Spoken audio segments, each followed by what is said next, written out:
Alright guys, Jacob Collier just reinvented what many musicians would consider the hardest style of piano. What am I referring to? I'm talking about stride, and this style is so hard that many of the best pianists in the world won't touch it. Why? Because playing stride requires an insane level of technique. It's got these huge jumps in your left hand, blazing fast runs in your right hand. It's played unbelievably fast, but the craziest thing of all is that it's completely improvised. Probably the most famous stride player of all time is Art Tatum, and he is revered as the greatest jazz pianist in history. Check out what he sounds like. This is gonna blow your mind.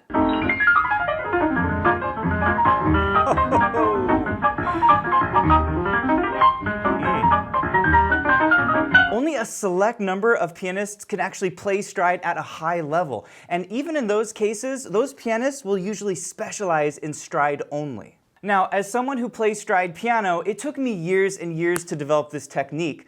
So when I heard Jacob Collier play stride piano, I was shocked. He didn't just play it beautifully and seamlessly, he reinvented it altogether. Watch what Jacob Collier does on the tune You Make Me Feel So Young.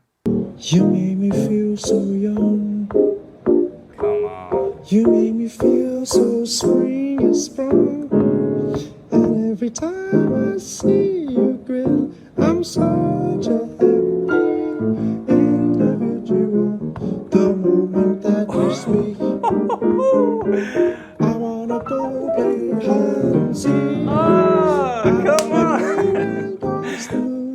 Just like a toy balloon. Oh my.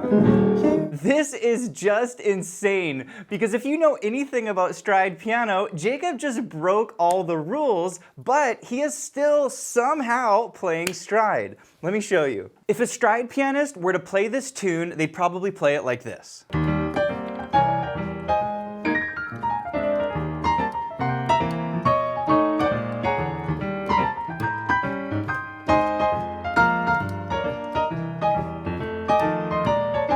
But Jacob does not play what you would typically think of stride with that jumping left hand and those embellishments in the right hand. Instead, he takes a completely different approach while at the same time achieving the stride sound. So I'm going to show you 3 key moments in Jacob's improvisation where he blew me away. In 2 of these, he reinvents the sound of stride, and in the 3rd one, he's going to play a run that is absolutely amazing. And I'm going to show you exactly what Jacob played at his piano to achieve this beautiful sound so that hopefully you can use a few of his techniques in your own playing. But before I do this, if you're enjoying this video, please hit the like button, and if you're new to the channel, be sure to hit subscribe for more videos just like this. The first blow me away moment was at the very beginning when Jacob opens up with these very unorthodox chords.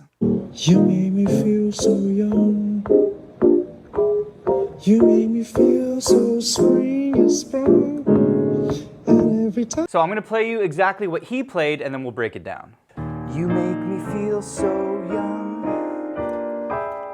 You make me feel like spring has sprung. So what Jacob's doing here is transforming an ordinary chord progression that's used lots in jazz called the turnaround chord progression. It's based on an E flat going to a C and then an F to a B flat, okay? We're in the key of E flat, so it's like a 1 chord, a 6 chord, a 2 chord, and a 5 chord. But he is making these chords sound way cooler. Instead of playing, he's doing like this. You make me feel so young. Oh my goodness, listen to those beautiful clusters. Now, here's the cool thing. They're not as hard to play as they sound, and once I explain it to you, it's gonna make a lot of sense because he's kind of using the same tricks as he plays this. Okay, so check it out. So he opens on a simple 5th interval, and then the magic plays a very beautiful E flat major chord. He's adding a 2 to this chord, okay? But now, check out this chord. What the heck is this? Well, it is the C7 chord, but he's adding 2 notes to it, the D flat and the A. These are called the flat 9 and the 13, but the super easy way to remember this is that he's playing a C7 in the left hand and kind of like an A major in the right hand, and then he's voicing it in an interesting way. He's playing it like this, right? Same chord, and then he plays a cluster up here with the same notes. Then on the F chord, the 2 chord, instead of playing it like this, he goes like this.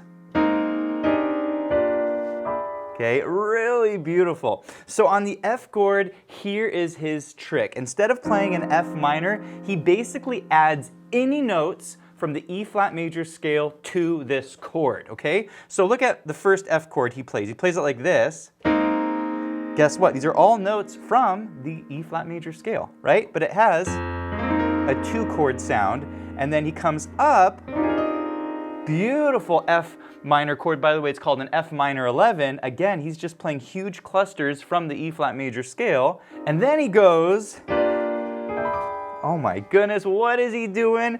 Well, he's playing his 5 chord, the B flat, but he's putting a G major on top of it. It turns it into a chord called a B flat 13, flat 9, but you don't have to worry about the name of this. Just I want you to understand the concepts. And then he does the same thing up here. He's got that G major, right? And then he adds the E, which is called the sharp 11. But again, he's just playing a 5 chord like a B flat and adding some of these triads on top to get this very colorful sound. Then on the next section, he goes, you make me feel like spring has sprung.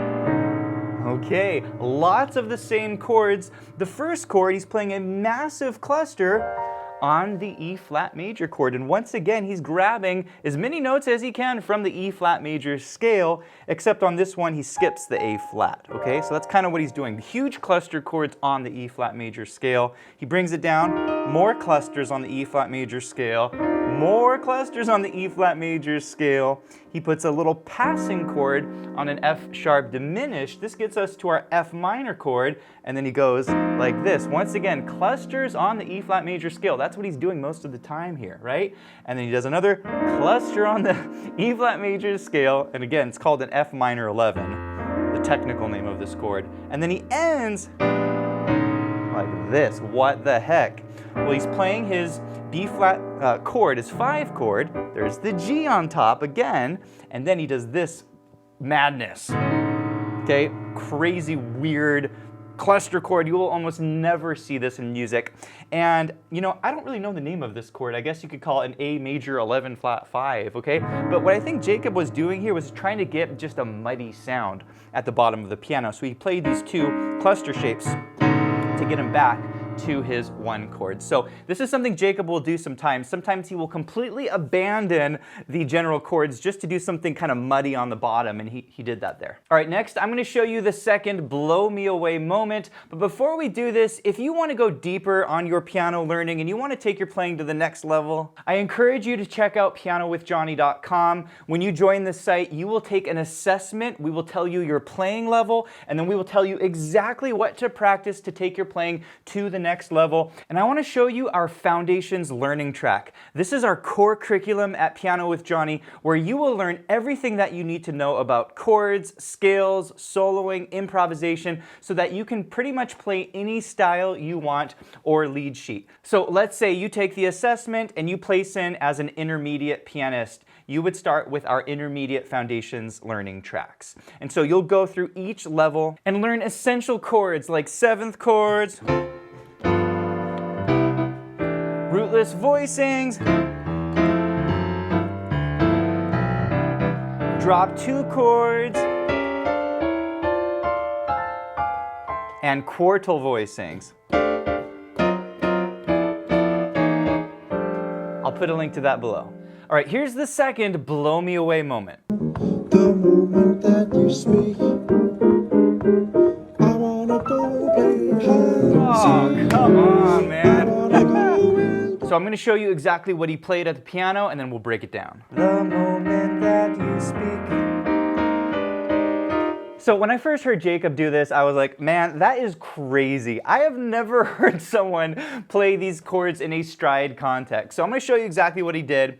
And so he's singing, the moment that we, and then in the piano he goes, the moment that we, okay? Which is crazy because he puts the melody smack in the middle of the chord and he puts a note just under it, okay? And he creates this crazy dissonant chord called like an E flat omit fifth with a G flat in it. You could think of it like an E flat major and an E flat minor, but it's a super crunchy chord, and he's singing the melody in the middle of the chord, which is very unorthodox, but it sounds awesome. So he goes, the moment, you see that? Moment, that, there's the melody, that, and then you is here, melody's there, and it's an A7 chord with a flat 13 and a sharp 9. He just throws this chord in. I'm not exactly sure why, because it's not typically a chord you put in front of an F chord, but it kind of works because the melody note is in the middle, okay? So you have you, and then speak. Here he's just playing F minor chords up the piano. So he's got that cluster from before. Remember I said you can use any notes from the E flat major scale. He brings it up. Again, all notes from E flat major, all notes from E flat major. And then he goes to his 5 chord B flat. There's that G again over the B flat. And then he resolves it pretty early here to his E flat. It's kind of like a B flat 7 mixed in with an E flat. And then he does a punch here on the E flat chord with an add 2. The third blow me away moment was this blazing fast run that Jacob played down the piano. And it's not necessarily like he reinvented stride here, because this is a typical stride run, but he played it so smoothly, I want to show it to you. Oh, man, that was so good. So I'm going to play the run and then we'll break it down. This is basically a run on an E flat dominant 7th chord, but he's adding an A minor chord on top of it. And so this turns it into a really hip chord called an E flat 13 with a sharp 11 and a flat 9. Again, you don't have to worry about the name here, just want to understand the concept. And then he plays it down the piano like this. Okay, so he's just breaking up the notes of that chord in this kind of chord shape. You see it? And then he brings it down. And then he does a lead in to his F like that, okay? So he's kind of anticipating his F minor chord, comes in chromatically into the 3rd of his F minor chord. Now, if you want to listen to Jacob's full performance, I'll link to it below. And lastly, if you want to take your playing to the next level, you want to get serious about the piano, I encourage you to check out pianowithjonny.com. We have put together the full curriculum for you, where we'll tell you your playing level and we'll show you exactly what to practice so that there's no question. It's my method, it's what I use to get to this level of playing, and you won't find it anywhere else. So thanks for watching, and I'll see you in the next one.